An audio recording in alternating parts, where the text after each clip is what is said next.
নমস্কাৰ বন্ধুসকল, আজি আকৌ এটা নতুন গুৰুত্বপূৰ্ণ ভিডিঅ'লৈ সকলোকে স্বাগতম জনাই আৰম্ভ কৰিছোঁ এইচএছ ছেকেণ্ড ইয়াৰৰ প্ৰি ফাইনেল এক্সাম 2023ত হৈ যোৱা এডুকেশ্যন ছাবজেক্টৰ কুৱেশ্যন পেপাৰ সলিউশ্যন সম্পৰ্কে আলোচনা কৰিবলৈ। তেন্তে আহা ভিডিঅ'টো আৰম্ভ কৰোঁ। আপোনালোকে নিশ্চয় গম পাইছে যে এইখন প্ৰি ফাইনেল এক্সাম 2023 আৰু ফুল মাৰ্কছ দি আছে 100। টাইম দিয়া থাকিব 3 ঘণ্টা আৰু শৰ্ট কুৱেশ্যন 12টা দিয়া আছে। প্ৰথম কুৱেশ্যন আপোনালোকৰ দিয়া আছে যে 1 নম্বৰ তলত দিয়া প্ৰশ্নসমূহৰ যিকোনো 12টাৰ উত্তৰ কৰা।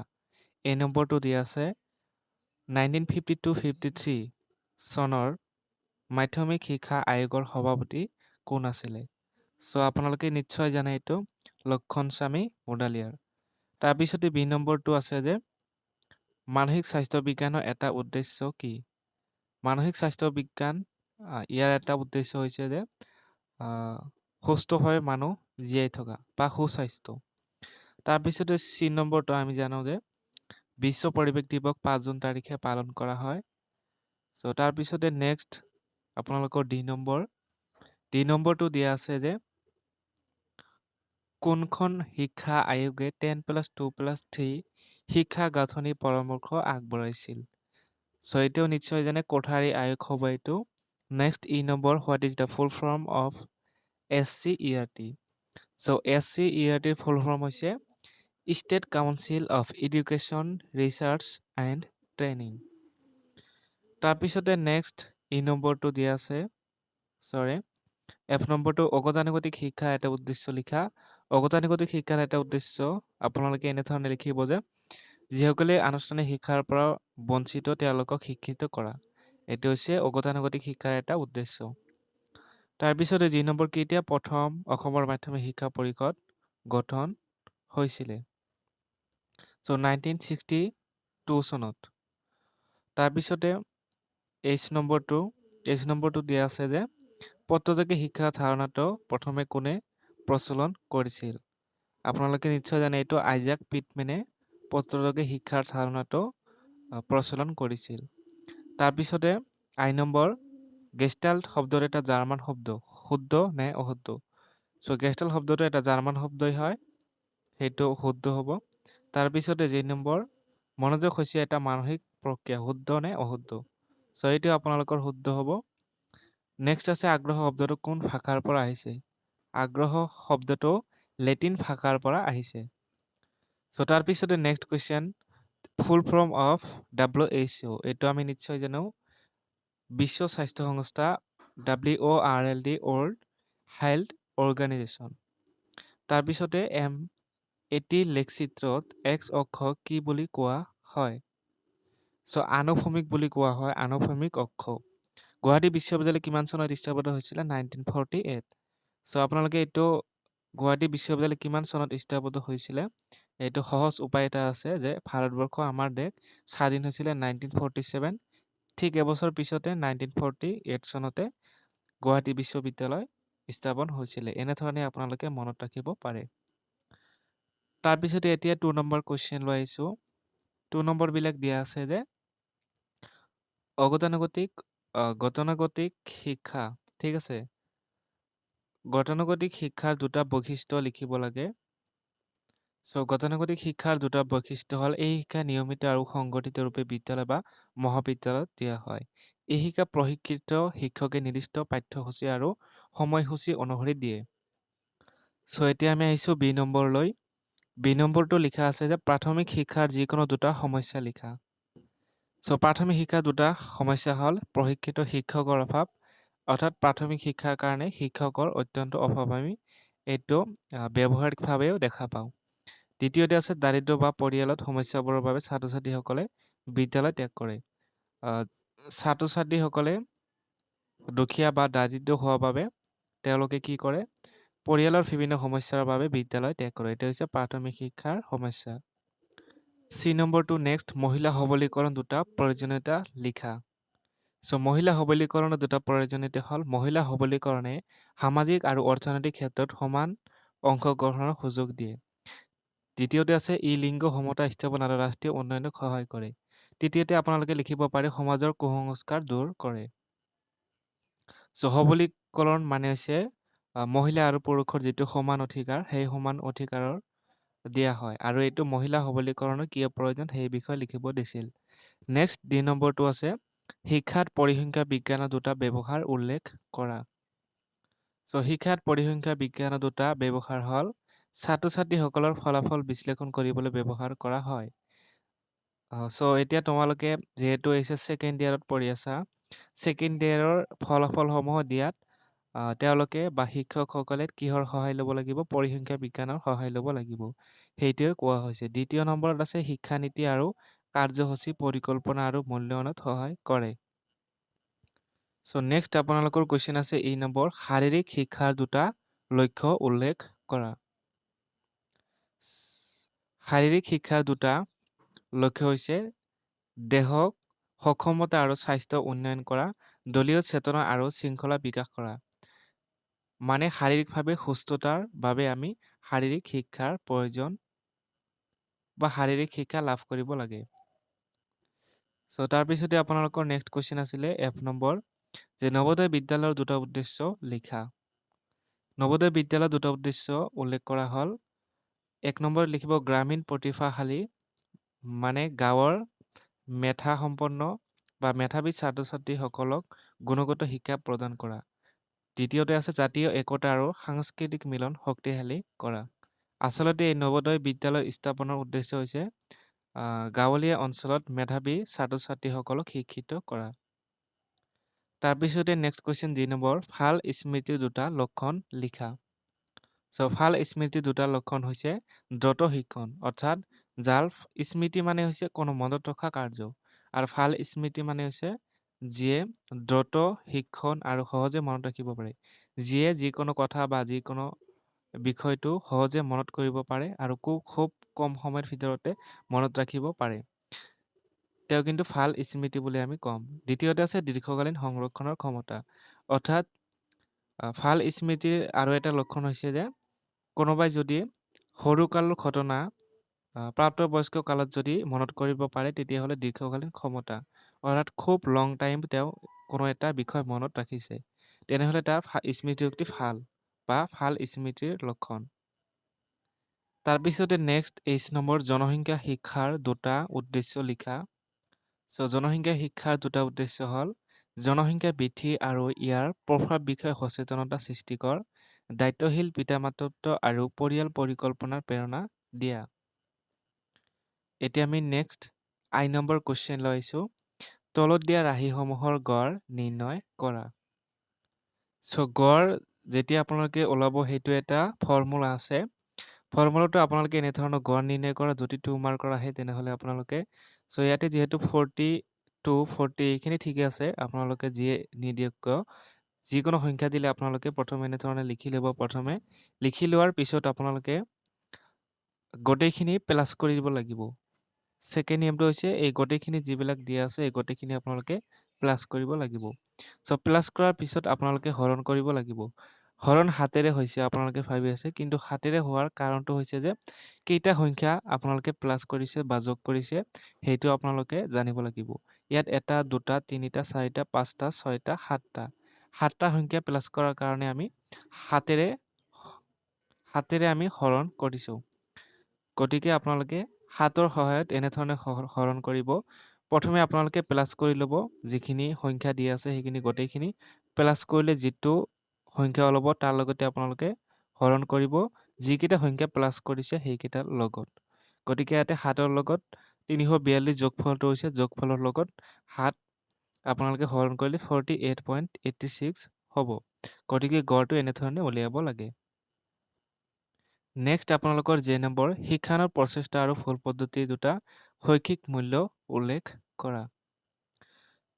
দুটা উল্লেখ কৰা হ'ল ইয়াতে যে ই ছাত্ৰক সমস্যা সমাধানৰ ক্ষমতা বিকাশ কৰিবলৈ সহায় কৰে। ই স্বাধীন চিন্তা শক্তি আৰু সৃষ্টিশীলতা বৃদ্ধি কৰে। বৰ্তমান সমাজৰ বাবে দূৰশিক্ষা কিয় প্ৰয়োজন? দূৰশিক্ষাৰ বিভিন্ন কাৰণত প্ৰয়োজন। তাৰে ভিতৰত দুটা কাৰণ হ'ল যিসকলে বিদ্যালয় বা মহাবিদ্যালয়লৈ যাব নোৱাৰে তেওঁলোকৰ বাবে দূৰশিক্ষা সুযোগ সৃষ্টি কৰে। ই সৰ্বজনীন শিক্ষা আৰু আজীৱন শিক্ষাৰ পথ খুলি দিয়ে। অৰ্থাৎ যিসকলে ধৰি লোৱা কোনোবাই BA BSc BCom পঢ়িব খুজিছে কিন্তু তেওঁ কৰ্মৰ লগত জড়িত। আমি মাজে মাজে দেখা পাওঁ যে কোনোবা ব্যক্তিয়ে দোকান কৰিছে কিন্তু তেওঁ লগতে পঢ়িও আছে। গতিকে দুটা কাম একেলগে কৰাৰ ক্ষেত্ৰত দূৰশিক্ষাই সহায় কৰিছে। চ' এতিয়া আমি নেক্সট কুৱেশ্যন লৈ আহিছোঁ L নম্বৰ। শিক্ষা আৰু মানসিক স্বাস্থ্য বিজ্ঞানৰ সম্পৰ্ক দেখুওৱা দুটা দিশ লিখা। দুটা দিশ হ'ল শিক্ষা মানসিক বিকাশ আৰু চিন্তা শক্তি সঠিক দিশে আগুৱাই নিয়াত সহায় কৰে। দ্বিতীয় হৈছে ভাল শিক্ষা মানসিক ক্ষমতা, আত্মনিয়ন্ত্ৰণ আৰু আত্মবিশ্বাস বৃদ্ধি কৰে। নেক্সট M নম্বৰ মাধ্যমিক শিক্ষাৰ লক্ষ্য সম্পৰ্কে মাধ্যমিক শিক্ষা আয়োগে আগবঢ়োৱা দুটা পৰামৰ্শ লিখা। চ' মাধ্যমিক শিক্ষা আয়োগে আগবঢ়োৱা মাধ্যমিক শিক্ষাৰ দুটা লক্ষ্য হৈছে ছাত্ৰসকলৰ চৰিত্ৰ গঠন আৰু সামাজিক দায়িত্ববোধ বিকাশ। তাৰপিছতে দ্বিতীয় নম্বৰ বৃত্তিমূলক শিক্ষাৰ উন্নয়ন কৰি জীৱন উপাৰ্জনৰ পথ প্ৰস্তুত কৰা, অৰ্থাৎ বৃত্তিমূলক শিক্ষা প্ৰদান কৰা। তাৰপিছতে নেক্সট N নম্বৰটো মনোযোগৰ যিকোনো দুটা বৈশিষ্ট্য লিখা। প্ৰথমে আমি মনোযোগৰ বিষয়ে জানিব লাগে। মনোযোগ মানে হৈছে কোনো বস্তুৰ প্ৰতি আপুনি মনোযোগ দিয়া, কোনো বস্তুৰ প্ৰতি আকৰ্ষিত হৈ মনোযোগ প্ৰদান কৰা। চ' মনোযোগৰ বৈশিষ্ট্য হৈছে যে মনোযোগ চয়নমূলক। মানুহে একেলগে সকলো বস্তুত মন দিব নোৱাৰে।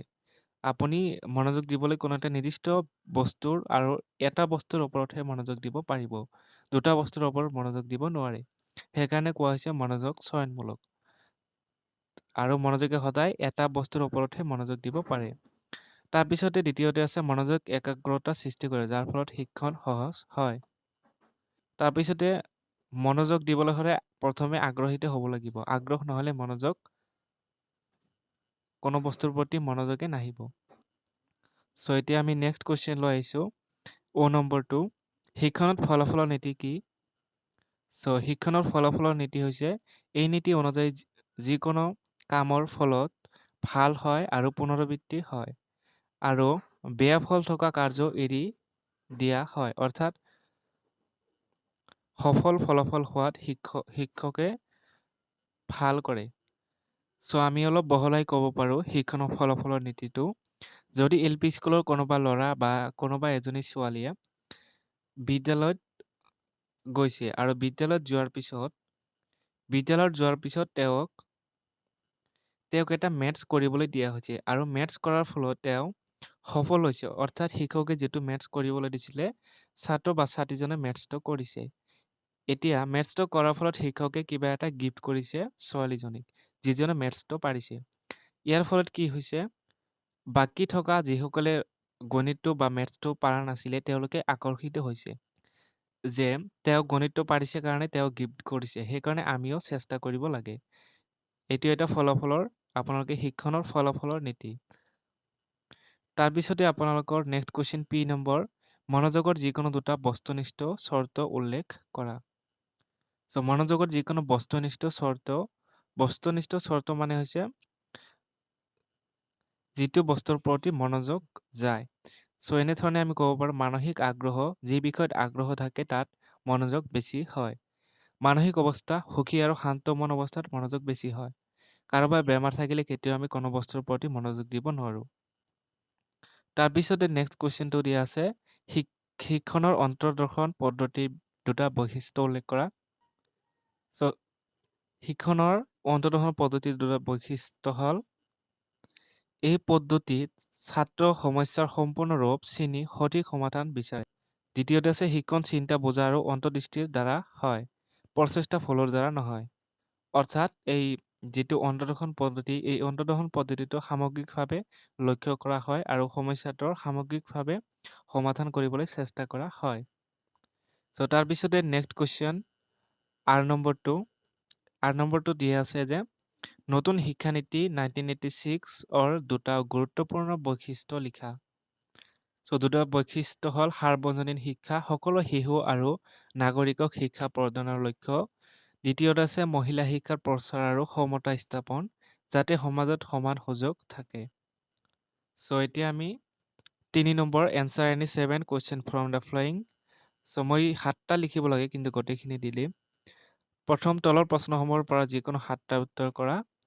প্ৰথম কুৱেশ্যনটো আছে এ নম্বৰটো যে মাধ্যমিক শিক্ষা আইনে 1961 উল্লেখ কৰা 4টা প্ৰস্তাৱৰ বিষয়ে লিখা। চ' এনচাৰটো হ'ল অসমৰ সকলো মাধ্যমিক বিদ্যালয়ৰ বাবে এক মানসন্মত শিক্ষা ব্যৱস্থা গঢ়ি তোলা।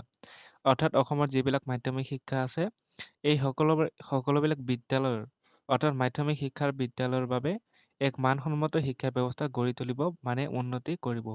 দ্বিতীয়তে আছে বিদ্যালয়সমূহৰ নিবন্ধন আৰু পৰিচালনা নিয়ন্ত্ৰণ কৰা। এই যে অসমৰ যিবিলাক মাধ্যমিক শিক্ষাৰ বিদ্যালয় আছে এই বিদ্যালয়সমূহক পৰিচালনা কৰিব আৰু নিয়ন্ত্ৰণ কৰা হ'ব। তৃতীয়তে আছে মাধ্যমিক শিক্ষাৰ গুণগত মান উন্নয়ন কৰা। তাৰপিছতে তৃতীয়তে কি কৰা হ'ব মাধ্যমিক শিক্ষাৰ গুণগত মান অৰ্থাৎ যিবিলাক কিতাপ আছে লগতে যিবিলাক সমস্যা আছে এই সমস্যাসমূহৰ সমাধান কৰা হ'ব আৰু উন্নত দিশত লৈ যোৱা হ'ব। 4 নম্বৰত দিয়া আছে বিদ্যালয়সমূহত শিক্ষক নিয়োগ অৰ্থাৎ যিবিলাক বিদ্যালয়ত শিক্ষকৰ সংখ্যা কম আছে বা শিক্ষক নাই তেনেবোৰ বিদ্যালয়ত কি কৰা হ'ব শিক্ষকৰ নিয়োগ দিয়া হ'ব অৰ্থাৎ শিক্ষক দিয়া হ'ব। তাৰপিছতে পৰীক্ষা আৰু পাঠ্যক্ৰম নিৰ্ধাৰণৰ নিয়ম স্থাপন কৰা। তাৰপিছতে সেইখন বিদ্যালয়ৰ কি কৰা হ'ব মাধ্যমিক বিদ্যালয়ত পৰীক্ষাৰ বাবে যিখিনি প্ৰস্তুতি ল'ব লাগে সেইখিনি ল'ব লগতে পাঠ্যক্ৰম নিৰ্ধাৰণৰ নিয়ম কৰিব।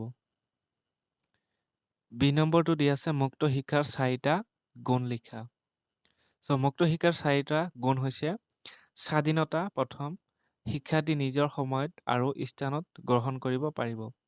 অৰ্থাৎ মুক্ত শিক্ষা মানে হৈছে অপেন এডুকেশ্যন যিটো আপোনালোকে হয়তো জানে কৃষ্ণকান্ত সন্দিকৈ মুক্ত ৰাজ্যিক বিশ্ববিদ্যালয় এটা আছে য'ত আপোনালোকে দূৰৰ পৰা শিক্ষা লাভ কৰিব পাৰিব য'ত কোনো ধৰণৰ নিয়ম নাথাকে। যেনে আপুনি বিদ্যালয়ত গ'লে 9টা বজাত বিদ্যালয় পাবই লাগিব পৰীক্ষা নিয়মমতে দিব লাগিব কিন্তু মুক্ত বিদ্যালয়সমূহ বা মহাবিদ্যালয় বা বিশ্ববিদ্যালয়সমূহ এনেকুৱা ধৰণৰ নহয়। তাত কি কৰা হয় স্বাধীনতা প্ৰদান কৰা হয়। সেইকাৰণে কোৱা হৈছে শিক্ষাৰ্থীয়ে নিজৰ সময়ত আৰু স্থানত শিক্ষা গ্ৰহণ কৰিব পাৰে। অৱসৰপূৰ্ণ শিক্ষা চাকৰি কৰা লোকেও শিক্ষাৰ সুযোগ লাভ কৰে। যিসকলে চাকৰি কৰিছে তেওঁলোকে কিন্তু এই মুক্ত শিক্ষাৰ জৰিয়তে শিক্ষা লাভ কৰিব পাৰিব। ব্যয় কম ইয়াত কোৱা হৈছে সৰু ব্যয়ত শিক্ষা লাভ কৰিব পাৰি অৰ্থাৎ টকা পইচাৰ খৰচ কম হ'ব আৰু আপুনি খুব কম সময়তে শিক্ষা লাভ কৰিব পাৰিব। সহায়তে আপোনালোকে এই শিক্ষা লাভ কৰিব পাৰিব। চতুৰ্থতে কোৱা হৈছে যে প্ৰযুক্তি নিৰ্ভৰ শিক্ষা অনলাইনৰ মাধ্যমৰ জৰিয়তে শিক্ষাৰ সুযোগ থাকে। অৰ্থাৎ আপুনি যেতিয়া পৰীক্ষা দিবলৈ যাব বা অধ্যয়ন কৰিব তেতিয়া আপোনালোকে সামাজিক মাধ্যমৰ জৰিয়তে বা অনলাইনৰ মাধ্যমেৰে আপুনি শিক্ষাৰ সুযোগ লাভ কৰিব পাৰিব। চ' এতিয়া আমি নেক্সট কুৱেশ্যন লৈ আহিছোঁ চি নম্বৰ শিক্ষণৰ 4টা বৈশিষ্ট্য লিখা। চ' শিক্ষণৰ বৈশিষ্ট্য আছে শিক্ষণৰ এক স্থায়ী পৰিৱৰ্তন শিক্ষণৰ ফলত আচৰণৰ বা জ্ঞানত স্থায়ী পৰিৱৰ্তন ঘটে। যিসকলে শিক্ষা লাভ কৰে তেওঁলোকে কি কৰে তেওঁলোকৰ ব্যৱহাৰ পূৰ্বৰ তুলনাত অধিক ভাল হ'বলৈ হয় আৰম্ভ কৰে।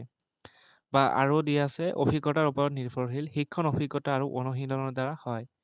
অনুশীলনৰ ফলতহে শিক্ষা হয় অৰ্থাৎ কোনো বিষয় বাৰে বাৰে কৰি থকাৰ ফলতহে আমি শিকিবলৈ লাভ কৰোঁ ইয়াৰ পৰা আমি জ্ঞান লাভ কৰিব পাৰোঁ। যিকোনো বিষয় হ'ব পাৰে কোনো এটা গণিত আমি যেতিয়া বাৰে বাৰে কৰিম যেতিয়া বাৰে বাৰে আমি কৰিম কোনো এটা বিষয়ে হওক বা কোনো এটা গণিত হ'ব পাৰে সেইটো বিষয়ৰ ওপৰত যেতিয়া আমি সফল হ'ম তাৰ পৰা আমি কি কৰিব পাৰোঁ তাৰ পৰা আমি জ্ঞান লাভ কৰিব পাৰিম। তৃতীয়তে কোৱা হৈছে যে শিক্ষণ এক উদ্দেশ্যমূলক প্ৰক্ৰিয়া প্ৰতিটো শিক্ষণৰ এটা লক্ষ্য থাকে। যিকোনো শিক্ষা লাভ কৰাৰ আমাৰ এক উদ্দেশ্য থাকে। তাৰপিছতে চতুৰ্থ নম্বৰ শিক্ষণ পৰিৱেশৰ দ্বাৰা প্ৰভাৱিত হয়। পৰিৱেশ আৰু পৰিস্থিতি শিক্ষণক ভূমিকা লয়। চ' তাৰপিছতে নেক্সট ডি নম্বৰটো দিয়া আছে যে বিস্মৃতিৰ 4টা কাৰণ। প্ৰথমে আমি বুজি পাব লাগিব যে বিস্মৃতি মানে কি। বিস্মৃতি আপোনালোকে ইংৰাজীটো অৰ্থ চাওক ফৰগেটিং। বিস্মৃতি মানে হৈছে পাহৰা কাৰ্য। যিকোনো কথা বা বিষয় আমি যেতিয়া পাহৰি যাওঁ তেতিয়া তাক বিস্মৃতি বুলি কোৱা হয় আৰু এই পাহৰি যাওঁ যে ইয়াৰ বিভিন্ন কাৰণ আছে। কাৰণসমূহ কি কি হ'ব পাৰে বিস্মৃতিৰ বিভিন্ন কাৰণ আছে সেই বিষয়ে আলোচনা কৰিব লাগে। মাত্ৰ 4টা কাৰণ দেখিলেই হ'ব। চ' বিস্মৃতিৰ প্ৰধান কাৰণ অপব্যৱহাৰ কোনো দীৰ্ঘদিন ব্যৱহাৰ নকৰিলে পাহৰি যায়। অৰ্থাৎ যিকোনো এটা কথাই বা যিকোনো বিষয় আমি যেতিয়া বহুত দিন ব্যৱহাৰ নকৰিম ধৰি লোৱা এতিয়া তুমি পঢ়ি আছা। এতিয়া যদি পঢ়ি আছা, তুমি যদি ৩-৪ মাহ নপঢ়া, সেই বস্তুটো তুমি পাহৰি যাবা। সেইটোৱে স্বাভাৱিক। সেইকাৰণে কৈছে অপব্যৱহাৰ। যদি ব্যৱহাৰ কৰা নহয়, সেইটো আমি পাহৰি যাওঁ। দ্বিতীয়তে হৈছে বিঘ্ন। নতুন তথ্যৰ ফলত পুৰণি তথ্য পাহৰিব লাগে। এইটো কোৱা হৈছে বিঘ্ন, অৰ্থাৎ নতুন তথ্যৰ ফলত পুৰণি তথ্য পাহৰিব লাগে। আপোনালোকে যে এতিয়া পঢ়ি আছে কিবা এটা বিষয়, এতিয়া আপোনালোকৰ মনত ৰৈ গৈছে যে বিস্মৃতি কি হয়। কিন্তু যেতিয়া অলপ পিছতে আপোনালোকে হিষ্টৰী পঢ়িব বা জিঅ'গ্ৰাফী পঢ়িব, তেতিয়া হয়তো এই বিস্মৃতিৰ কথা পাহৰি গৈ জিঅ'গ্ৰাফী বা হিষ্ট্ৰীৰ কথাহে আপোনালোকে নতুনকৈ শিকিবলৈ পাব। আৰু হিষ্টৰী বা জিঅ'গ্ৰাফী পঢ়াৰ ফলত আপোনালোকে এই বিস্মৃতিৰ কথাটো পাহৰিব পাৰে। সেইকাৰণে নতুন তথ্যই আমাক পুৰণি তথ্য পাহৰাত সহায় কৰে বা আমি পাহৰি যাওঁ। এইটো এটা স্বাভাৱিক প্ৰক্ৰিয়া। তাৰপিছতে অৱধাৰণৰ অভাৱ, লাক অফ এটেনশ্যন। মনোযোগ নাথাকিলে, কোনো বস্তুৰ প্ৰতি আমি মনোযোগ নিদিলে বিস্মৃতি সংঘটিত হয়। অৰ্থাৎ কোনো বিষয় আমি পাহৰি যাওঁ। নেক্সট আছে মানসিক চাপ। মানসিক চাপ বা ভয়ত স্মৃতি হ্ৰাস হয়। অতিমাত্ৰা টেনশ্যন বা অতিমাত্ৰা ভয় খালে আমি যিকোনো বস্তুৱে হঠাতে আমি খুব কম সময়ৰ ভিতৰতে আমি পাহৰি যাওঁ। এতিয়া আমি ই নম্বৰলৈ আহিছোঁ। ই নম্বৰটো দিয়া আছে স্মৃতি প্ৰক্ৰিয়াৰ লগত জড়িত 4টা পৰ্যায় বা স্তৰৰ বিষয়ে উল্লেখ কৰা। স্মৃতিৰ লগত জড়িত 4টা স্তৰ হৈছে সংকেতকৰণ, সংৰক্ষণ, ধাৰণা আৰু স্মৰণ। কোনো স্মৃতি মানে হৈছে কি, কোনো বিষয় মনত ৰখা, আৰু মনত ৰখাৰ কাৰণে প্ৰথমে কি কৰিব লাগিব, সংকেত কৰিব লাগিব, তথ্য মনত ভৰোৱা। যিটো আমি বস্তু মনত ৰাখিম, সেইটো আমি প্ৰথমে ব্ৰেইনত আমাৰ সোমাই ল'ব লাগিব। সেইকাৰণে কৈছে তথ্য সংৰক্ষণ কৰা। এতিয়া যিকোনো বস্তু আমি মনত ৰখাৰ কাৰণে, ধৰি লওক স্মৃতিটো মনত ৰখাৰ কাৰণে আমি স্মৃতিৰ তথ্য আছে, স্মৃতিৰ বিষয়টো আমি প্ৰথমতে আমাৰ ব্ৰেইনত সোমাই ল'ব লাগিব। তাক কোৱা হয় ইনকডিং, মানে সংকেতকৰণ। প্ৰথমে তথ্য মনত ভৰোৱা। দ্বিতীয়টো আছে সংৰক্ষণ, মনত সেই তথ্য সংৰক্ষণ কৰি ৰখা। অৰ্থাৎ এতিয়া আমি ব্ৰেইনত সোমাইছোঁ, সোমোৱাৰ পিছত আমাৰ ব্ৰেইনত সংৰক্ষণ কৰি ৰাখিব লাগিব। তৃতীয়তে আছে ধাৰণা, তথ্যটো মনত ৰাখিব বা ৰাখা।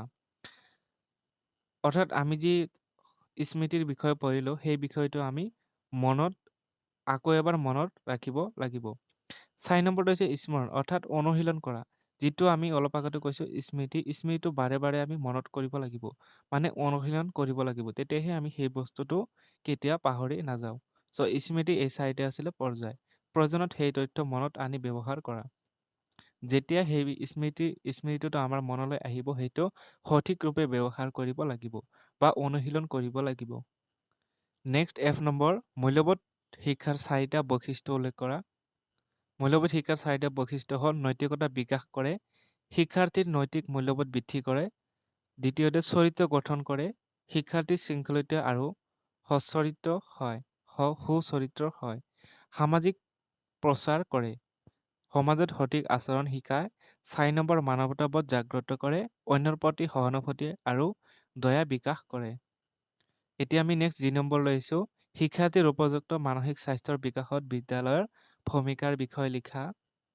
এইখিনি আপোনালোকে লিখিব যে সুস্থ পৰিৱেশ সৃষ্টি কৰিব লাগে।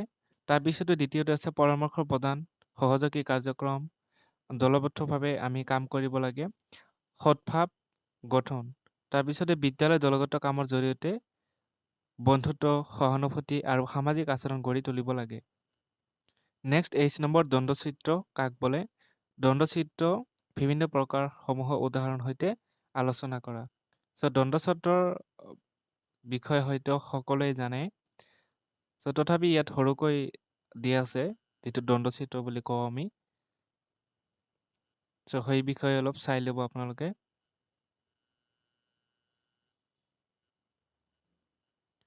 তাৰপিছতে নেক্সট কুৱেশ্যন লৈ আহিছোঁ আমি। নেক্সট কুৱেশ্যন দিয়া আছে I নম্বৰ, যে গড়ৰ 2টা গুণ আৰু 2টা দোষ উল্লেখ কৰা। গড়ৰ 2টা গুণ আৰু দোষ হ'ল, গড়ৰ গুণ হৈছে গণনা সহজ আৰু বুজিবলৈ সহজ, সকলো তথ্য গণনাত ধৰা হয়। নেক্সট দোষ আছে চৰম মানৰ প্ৰভাৱ সহজে পৰে। তাৰপিছতে অসম্পূৰ্ণ বা গতকৈ থকা তথ্যত মিল লাভ কৰা কঠিন হয়। তাৰপিছতে নেক্সট কুৱেশ্যন J নম্বৰ, বাৰম্বাৰতা বিতৰণৰ তালিকা প্ৰস্তুত কৰা। এই কুৱেশ্যনটো মই আৰু এটা ভিডিঅ'ত আপোনালোকে পাই যাব। ইয়াতে বুজালে আপোনালোকে অলপ বেছি সময় ল'ব, সেইকাৰণে বেলেগ ভিডিঅ'ত মই দি দিম কেনেধৰণে কৰিব লাগে, বাৰম্বাৰতে প্ৰস্তুত কৰিব লাগে। চ' এতিয়া আমি 4 number answer any 5 from the flowing questions. তলৰ দিয়া প্ৰশ্নসমূহৰ যিকোনো 5টা উত্তৰ মই গোটেইখিনি দি দিম।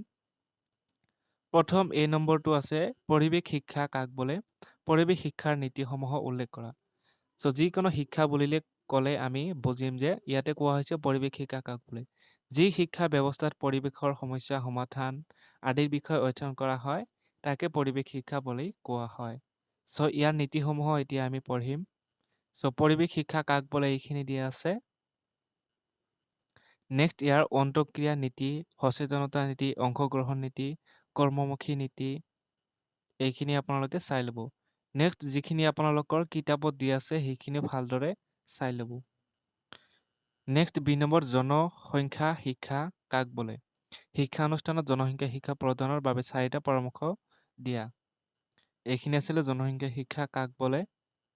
নেক্সট আছে পৰামৰ্শসমূহ। পাঠ্যক্ৰমত অন্তৰ্ভুক্ত অৰ্থাৎ জনসংখ্যাৰ বিষয়ে পাঠ্যক্ৰমত অন্তৰ্ভুক্ত কৰিব লাগে। জনসংখ্যা কি হয় সেই বিষয়ে। লগতে জনসংখ্যাৰ ভয়ংকৰ যিবিলাক ৰূপ আছে সেইখিনিও এড কৰিব লাগে নিশ্চয়। তাৰপিছতে ছাত্ৰ ছাত্ৰী ক্লাব গঠন, জনসংখ্যা আৰু পৰিৱেশ সংক্ৰান্ত ক্লাব গঠন কৰি কাৰ্যকলাপ আয়োজন কৰা।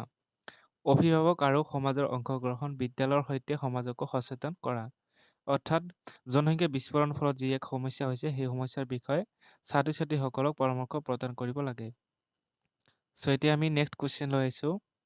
চি নম্বৰ মূল্যবোধ শিক্ষা কি? মূল্যবোধ শিক্ষাৰ গুৰুত্ব আলোচনা কৰা। যি শিক্ষা ব্যৱস্থাত সমাজৰ ৰীতি নীতি আদৰ্শৰ বিষয়ে অধ্যয়ন কৰা হয় তাকে মূল্যবোধ শিক্ষা বুলি কোৱা হয়। এইখিনি আমি জানোৱেই, তথাপি ইয়াতে দিয়া আছে আপোনালোকে চাই ল'ব। নেক্সট গুৰুত্ব নৈতিকতা বিকাশ কৰে। তাৰপিছতে চৰিত্ৰ গঠন কৰাত সহায় কৰে বা চৰিত্ৰ গঠন কৰে, সামাজিক সম্প্ৰীতি বৃদ্ধি কৰে। তাৰপিছতে জাতীয় একতা স্থাপন কৰে, মানৱিকতা জাগ্ৰত কৰে ইত্যাদি। নেক্সট আগ্ৰহ কি? আগ্ৰহৰ বৈশিষ্ট্যসমূহ আলোচনা কৰা। প্ৰথমে আমি জানিব লাগিব আগ্ৰহ কি। কোনো বস্তুৰ প্ৰতি যেতিয়া আমি মনোযোগ দিম তাতে আগ্ৰহ যায়। চ' সেইটো আগ্ৰহ বুলি কোৱা হয়। চ' ইয়াৰ বৈশিষ্ট্যখিনি চাই ল'ব। ইয়াতে আগ্ৰহৰ অৰ্থ দিয়া হৈছে। চ' বৈশিষ্ট্য আভ্যন্তৰীণ প্ৰেৰণা। বৈশিষ্ট্যসমূহ হৈছে আভ্যন্তৰীণ প্ৰেৰণা। আগ্ৰহ ভিতৰৰ পৰা উৎপন্ন হয়, বাহিৰৰ প্ৰভাৱত নহয়। শিক্ষণ সহায়ক। আগ্ৰহ থাকিলে শিক্ষণ অধিক হয়। তাৰপিছতে আৰু আছে কোনো বস্তুৰ প্ৰতি যেতিয়া আমি মনোযোগ দিওঁ তেতিয়া আগ্ৰহ অট'মেটিক আহি যায়। তাৰপিছতে অভিজ্ঞতাৰ ফল, পৰিস্থিতি নিৰ্ভৰশীল, দীৰ্ঘস্থায়ী নহয়। আগ্ৰহ সলনি হ'ব পাৰে, নতুন বিষয়ত সঁহাৰি দিব পাৰে। কোনো এটা বস্তুৰ প্ৰতি আকৰ্ষিত হ'লে তাৰ অলপ পিছতে আপোনালোকে আৰু এটা বস্তুৰ প্ৰতি আকৰ্ষিত হ'ব পাৰে বা আগ্ৰহ যাব পাৰে। গতিকে আগ্ৰহ পৰিৱৰ্তনশীল বা ই দীৰ্ঘস্থায়ী নহয়, মানে লং টাইমৰ কাৰণে আগ্ৰহ ৰৈ নাথাকে। চ' তাৰপিছত এতিয়া নেক্সট কুৱেশ্যন ই নম্বৰ অনুবন্ধনৰ দ্বাৰা শিক্ষণ বুলিলে কি বুজা? শিক্ষণৰ অনুবন্ধন পদ্ধতিৰ 4টা শৈক্ষিক তাৎপৰ্য লিখা। চ' অনুবন্ধন শিক্ষণ পদ্ধতি ইয়াতে দিয়া আছে আৰু ইয়াৰে এটা পৰীক্ষা আছিলে, সেইটো কিতাপত দিয়া আছে। পেভলভ নামৰ কুকুৰৰ সৈতে কৰিছিলে ঘণ্টাৰ শব্দত আৰু তাৰ লালতি ওলাইছিলে। সেইটো কেতিয়াবা পৰীক্ষাত আহে। 3টা আছিলে, গতিকে 3টা এটা আহিব পৰীক্ষাত, আপোনালোকে সেইখিনি চাই ল'ব। চ' ইয়াতে আছিলে শৈক্ষিক তাৎপৰ্য অৰ্থাৎ শিক্ষাত আমি কেনেদৰে সহায় লাভ কৰিব পাৰে সেই বিষয়ে লিখিব লাগে। যে শিক্ষণত পুনৰাবৃত্তিৰ গুৰুত্ব, অনুশীলন আৰু পুনৰাবৃত্তিৰে শিক্ষণ দূৰ হয়। তাৰপিছতে প্ৰশংসা আৰু শাস্তিৰ ব্যৱহাৰ, অভ্যাস গঠন, ইতিবাচক শিক্ষণ পৰিৱেশ ইত্যাদি। চ' নেক্সট আছে আপোনালোকৰ F নম্বৰ বিস্মৃতি কাক বোলে? বিস্মৃতিৰ 4টা শাৰীৰিক দৈহিক কাৰণ লিখা। চ' অলপ আগতে কৈছোঁ বিস্মৃতি মানে হৈছে পাহৰা কাৰ্য বা ঘটনা। বিস্মৃতিৰ শাৰীৰিক বা দৈহিক আছে, তাৰপিছতে মানসিক কাৰণ আছে, শাৰীৰিক কাৰণ আছে। গতিকে ইয়াতে আমি শাৰীৰিক কাৰণৰ বিষয়ে লিখিম। চ' বিস্মৃতি মানে যিহেতু আমি গম পালোঁ, এতিয়া আমি বিস্মৃতিৰ যিবিলাক কাৰণ আছে, প্ৰথমে আমি বিস্মৃতিৰ জেনেৰেলি বা সাধাৰণভাৱে কাৰণ কি কি থাকিব পাৰে।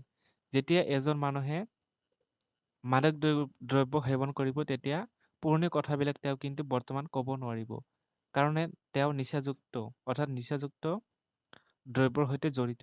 অৰ্থাৎ যিয়ে নিচা কৰে তেওঁ শাৰীৰিকভাৱে কি কৰিব, তেওঁ কোনো বস্তুৱে মনত ৰাখিব নোৱাৰিব। চ' সেইটো আমি কাৰণ লিখিব পাৰোঁ যে নিচাযুক্ত দ্ৰব্য সেৱন। তাৰপিছতো বয়স বৃদ্ধি হ'লে সাধাৰণতে বুঢ়া বয়সত কিন্তু যিবিলাক লোক আছে জ্যেষ্ঠসকল, তেওঁলোকে পুৰণি কিছুমান কথাবিলাক মনত ৰাখিব নোৱাৰে। তাৰপিছতে শাৰীৰিক অসুস্থতা, কাৰোবাৰ জ্বৰ হৈছে, কাৰোবাৰ বেমাৰ হোৱাৰ ফলতো স্মৃতিশক্তি নাইকিয়া হ'ব পাৰে। তাৰপিছতে আপোনালোকৰ পুষ্টিৰ অভাৱ, দৈহিক অসুস্থতা, এইখিনি দিয়াই আছে মই কোৱাখিনি। মগজুৰ কখৰ ক্ষয়, মগজুৰ আঘাত যদি কাৰোবাৰ হৈছে, তেওঁ কিন্তু কোনো কথাই মনত ৰাখিব নোৱাৰিব। ঘুমৰ অভাৱ হ'ব পাৰে। চ' কিতাপত 4টা দিয়া আছে, সেই 4টা লিখিলেও হ'ব। চ' নেক্সট কুৱেশ্যন আছে G নম্বৰ, শিক্ষাত মনোযোগ আৰু আগ্ৰহৰ ভূমিকা ব্যাখ্যা কৰা। এইটো ভেৰি ভেৰি ইম্পৰ্টেণ্ট। শিক্ষাৰ মনোযোগ আগ্ৰহৰ ভূমিকা আছে, কাৰণ যিটো আমি একটকীয়া নোট যিটো দেখা পাইছোঁ, এফালে যিটো থাকে আনফালে এটা থাকে। যদি এফালে কিবা লিখা থাকে আনফালে একো নাথাকে, তেতিয়াহ'লে তাৰ কোনো ভেলু নাই। ঠিক তেনেকুৱাই কোনো বস্তু শিকিবলৈ হ'লে মনোযোগৰ লগতে আগ্ৰহৰ দুয়োটা প্ৰয়োজন। যিটো বস্তু আমি ভালকৈ শিকিম তাৰ প্ৰতি মনোযোগো দিব লাগিব, আগ্ৰহীত হ'ব লাগিব, তেতিয়াহে সেই বস্তুটো আমি শিকিব পাৰিম। গতিকে ইয়াৰ ভূমিকা নিশ্চয় গুৰুত্বপূৰ্ণ হ'ব লাগিব।